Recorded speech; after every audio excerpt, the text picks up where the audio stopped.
BLF commander Nawaz Ali Rind अंदरूनी लड़ाई में मारा गया। जराये का कहना है कि नवाज रिंद की मौत हमसाया मुल्क में पुरस्रार हालात में हुई। अस्करियत पसंद नवाज अली रिंद का ताल्लुक आवरान से था। नवाज अली रिंद 2014 से BLF का सरकर्दा रुकन था और सिक्योरिटी फोर्सेस पर मुतअद्दिद हमलों में मुलव्वस था। गुलजार इमाम शंबे की गिरफ्तारी से अस्करियत पसंद ग्रुपों में फूट पड़ गई थी। बलोच अलहदगी पसंद तंजीमों के इत्तेहाद BRAS को भी शदीद नुकसान पहुंचा है। घेरा तंग होने से दहशतगर्द तंजीमें अपने ही कमांडर्स मारने लगीं। कुछ दिन कबल जमातुल अहरार का कमांडर सरबकफ मोहम्मद भी ऐसे हालात का शिकार हुआ। ब्रिगेडियर वकार हारिस नवाज साहब इस वक्त दिफाई तजियाकार ब्रिगेडियर रिटायर्ड वकार साहब हमारे साथ मौजूद हैं। इस खबर पर उनका तजिया हासिल करते हैं। वकार साहब, बहुत बहुत शुक्रिया अपना वक्त देने के लिए। आप बताइएगा कि क्या घेरा तंग हो रहा है दहशतगर्द तंजीमों के गिर्द, यही वजह बन रही है ऐसे वाकयात की? जी, thank you very much for having me. I think इसमें 3-4 बड़े फैक्टर्स हैं। अगर आप इसमें जो कुछ अर्सा पहले जो है एक बहुत बड़े मिलिटेंट ने अपना हथियार डाले थे और उसके बाद जो है फिर सिलसिला कंटिन्यू, बिकॉज उसके अंदर काफी सारा ब्रेकअप किया गया इनके नेटवर्क्स को। दूसरा ये हुआ है कि जो इनकी बहुत सारी एजेंसीज इनको सपोर्ट कर रही थी, वहां पे भी काफी कंफ्यूजन है, बिकॉज पहले ये सरदारों को सपोर्ट करते रहे और उसके बाद फिर they came to the middle class. तो उसकी वजह से फिर जो हमारी एजेंसीज हैं उन्होंने जिस तरीके से I think intelligence based operation किए हैं उसकी बहुत बड़ी कामयाबी है। और आप देखें तो ये नेबरिंग कंट्रीज के अंदर भी कुछ ऑपरेशन चल रहे हैं। अभी कुछ अर्सा पहले ISKP का एक कमांडर, बड़ा सीनियर कमांडर मारा गया था अफगानिस्तान में। तो there is also I think international coordination भी है, एजेंसीज का प्रेशर भी है, and then there is definitely inside. क्योंकि जब शंबे की गिरफ्तारी हुई उसके बाद ही केम ऑन द मीडिया और उसने फिर कॉल की थी बलोच यूथ को भी, जो स्पेशली जिन्होंने गन उठाई जी कि आप गन रख दें और आप मेन स्ट्रीम में आ जाएं। तो उसका भी इफेक्ट है कि लोअर कार्डर भी समझ रहा है और आपस में फिर डेफिनेटली जब इस तरह का होता है, ब्रेकअप होती है इस तरह की ऑर्गेनाइजेशन, तो फिर लीडरशिप के लिए एक लड़ाई होती है और maybe these are the reason जिसकी वजह से ये अभी एलिमिनेट हो रहे हैं। लेकिन इसके अंदर एक बहुत बड़ा मैसेज भी है एजेंसीज की तरफ से। हमारी जो प्राइम एजेंसीज हैं, जो लॉ एनफोर्समेंट है, चाहे पुलिस है, चाहे आर्मी है, चाहे ISI है, कि अभी कोई गुंजाइश नहीं है। अगर आप हथियार डाल देते हैं और मेन स्ट्रीम में आ जाते हैं तो डेफिनेटली आपको लुक आफ्टर किया जाएगा। But if you are let's say with the militants और आप स्टेट के ऊपर असॉल्ट करते हैं तो उसके अंदर कोई आई वुड से गुंजाइश नहीं है। ब्रिगेडियर वकार साहब हमारे साथ ही रहिएगा। इस दौरान हमें ब्रिगेडियर रिटायर्ड हारिस नवाज साहब ने भी ज्वाइन किया है।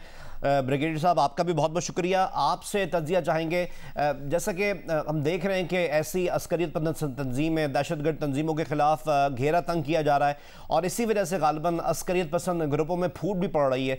तो इस अंदरूनी लड़ाई का, अस्करियत पसंदों की आपस की जो लड़ाई है, इसका फ़ायदा किस तरीके से बलूचिस्तान के हालात बेहतर करने पर पड़ सकता है? लेकिन ये एक जो अली नवाज रिंद था, ये 2014 से इस तरह की BLF में शामिल था और बहुत ऑपरेशन कर रहा था और इसका हलाकत जो अब हुआ है हमारे हमसाया मुल्क में, ये एक इसका ये मुंह बोलता सबूत है कि अब हमारी काउंटर टेररिज्म स्ट्रेटजी जो है वो बड़ी कामयाब हो रही है। फिर हमारी सिक्योरिटी एजेंसी के खिलाफ घेरा तंग की, आपने इमाम गुलजार शंबे को जो पकड़ा गया उसने बहुत इंफॉर्मेशन दी इन कमांडर्स के बारे में। अब इनमें बहुत घबराहट, फियर ऑफ अननोन, ये घबराए हुए हैं कि अभी किसी वक्त भी हमारे नजदीक घेरा तंग हो सकता है, जिसकी वजह से अब इनमें कंफ्यूजन है, जिसकी वजह से ये आपस में एक दूसरे का लैक ऑफ ट्रस्ट हो गया है और अब कमांडर ने एक दूसरे को मारना शुरू कर दिया ताकि कहीं दूसरा से हमारे खिलाफ इंफॉर्मेशन न दे रही। इसके साथ साथ अगर आपने याद हो कुछ अर्सा पहले सरबकफ मोहम्मद भी गया था इराक का, जमात अहरार का, वो भी वहाँ पर मुख्तार तौर पर मारा गया था हमसाया मुल्क में। ये सब चीजें एक इंडिकेट कर रही हैं कि अब इनके नजदीक घेरा तंग हो चुका है। हमारी सिक्योरिटी एजेंसी इनके नजदीक पहुंच चुकी हैं, इनकी तमाम इंफॉर्मेशन हमारे पास है और अब इनके पास दो ही रास्ते हैं, या एक रास्ता ये कि ये खुद ब खुद लड़के आपस में मर जाएंगे, या ये मेन स्ट्रीम में आ जाए, हथियार डालें और पाकिस्तान की और ब्रिटेन हुकूमत ने पहले अनाउंस किया हुआ एमनेस्टी के लिए आप आए आगे जो हथियार डालें और आपके खिलाफ कोई कार्रवाई नहीं होगी। तो मेरे ख्याल में अभी बड़ी अच्छी खबरें मिलती रहेंगी। हमारी स्ट्रैटेजी कामयाब हो रही है और जिसकी वजह से इनके नज़दीक जब घेरा तंग हुआ है तो ये आपस में लड़ना शुरू कर दिए और फिर ज़ाहिर हमसाया मुल्क की तरफ से वो सपोर्टें मिलती पहले मिलती है और आई एम श्योर जब हमारे हमसाया मुल्कों को भी ख्याल होगा कि इनको यहाँ से निकालें और जब खुद ब खुद पाकिस्तान में आएंगे तो यहाँ हमारी भी खुद तो हमारे छोटे एजेंसीज के हाथ पर मारी जाएंगे। अच्छा हारिस साहब, इस पर भी तवज्जो चाहेंगे कि अब ऐसी तंजीमों के खिलाफ पाकिस्तानी सिक्योरिटी एजेंसीज की तरफ से भरपूर स्ट्रेटजी के साथ कार्रवाई की जा रही है, तो इसी वजह से आपको क्या लगता है जो बैरूनी आशीर्वाद था, जो बैरूनी हाथ था, वो भी पीछे हटा है? डेफिनेटली हमारे हमसाया मुल्क की तरफ से काफी फर्क पड़ गया है और यही वजह है कि जब इनको हथियार एमुनिशन न मिले, इनको फाइनेंशियल सपोर्ट ना मिले, वो भी इनसे दूर होती जा रही है क्योंकि वहाँ भी इनके खिलाफ ऑपरेशन हो रहे हैं।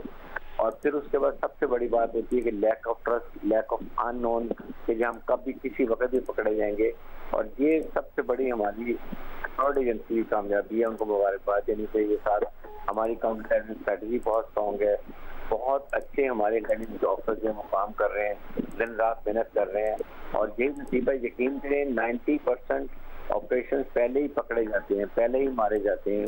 ये 2-3% होते हैं जो कभी कोई ऑपरेशन कर लेते हैं, लेकिन आप जिस तरीके से इन कमांडर आपस में लड़ पड़े हैं ये बहुत अच्छा साइन है और ये भी हमारी सिक्योरिटी फोर्सेज की वजह से है जब उन पर इतना प्रेशर डाला गया। बहुत बहुत शुक्रिया दिफाई तज़कियाकार ब्रिगेडियर रिटायर्ड वकार और ब्रिगेडियर रिटायर्ड हारिस नवाज साहब, अपना तबसरा दे रहते हैं।